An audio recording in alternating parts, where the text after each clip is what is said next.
पुन्हा एकदा माझं महत्त्वाच्या गोष्टी मगाशी राहिल्या होत्या ते मी आता तुम्हाला बसून क्लिअर करतो आहे की शिवसेना एकनाथ शिंदेची आहे धनुष्यबाण आणि की उद्धव बाळासाहेब ठाकरे म्हणजे हिंदू बाळासाहेब ठाकरेंची शिवसेना आहे की एकनाथ शिंदेचे धनुष्यबाण शिवसेना आहे.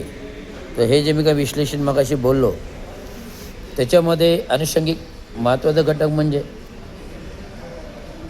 तुम्ही स्वतःहून कोणाचीही बोला शिवसेना एकनाथ शिंदेची धनुष्यबाणाची किंवा सेना उद्धव बाळासाहेब ठाकरेची धनुष्यबाणाची तर याच्यामध्ये शिवसेना मुख्यतः हिंदू बाळासाहेब ठाकरे उद्धव बाळासाहेब ठाकरेचीच धनुष्यबाण आणि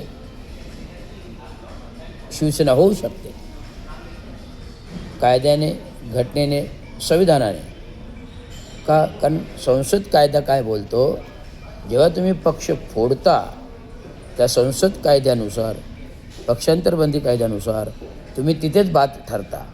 त्यामुळे पुढे कुठेही तुम्हाला न्याय निवड करायला जाता येऊ शकत नाही.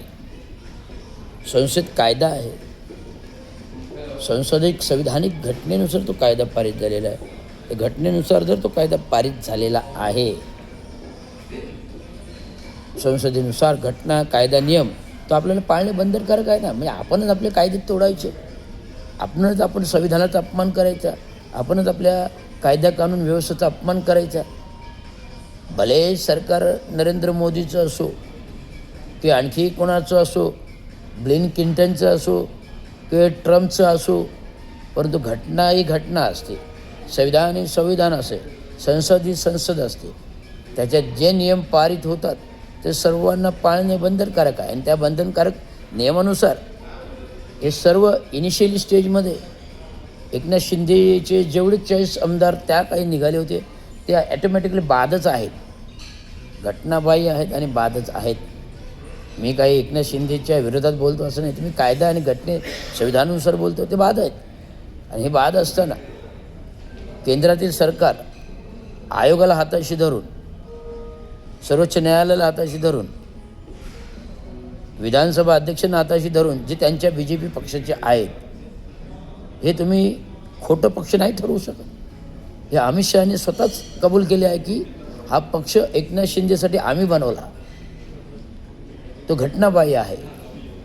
हा पक्ष एकनाथ शिंदेसाठी आम्ही बनवला तो घटनाबाह्य आहे. जे मधले काही वातावरण झालं तणावाचं त्यात ते एकनाथ शिंदे स्वतः दिल्लीला गेले होते. स्वतः दिल्लीला गेले असताना अमित शहानी त्यांना खडसावलं होतं की सारखे दिल्लीत येऊ नका तुम्हाला एक तर भाजपामध्ये विलिनीकरण व्हावं लागेल किंवा तुम्हाला आहे तसं चालवावं लागेल. परंतु एकनाथ शिंदेना इकडे आड ना तिकडे विडा कुठलाच पर्याय नसल्यामुळे जसं आहे तसं चालवायला लावायला लागलं आणि भारतीय जनता पार्टीशिवाय एकनाथ शिंदे शिवसेना टिकूच शकत नाही. त्यामुळे या सरकारच्या घटनाबाह्य आधारस्तंभामुळेही शिवसेना टिकू नये. परंतु संसद कायदा राजीव गांधींनी केलेला कायदा या घटना आणि संविधानानुसार हा पक्ष बाद आहे आणि मूळ हा पक्ष शिवसेना हिंदू बाळासाहेब ठाकरेंचाच आहे. धनुष्यबाणाचा तो उद्धव बाळासाहेब ठाकरेकडेच जातो. हे महत्त्वाचं विधान माझं राहिलं होतं ते मी आता तुम्हाला सांगतो. धन्यवाद. जय हिंद महाराष्ट्र.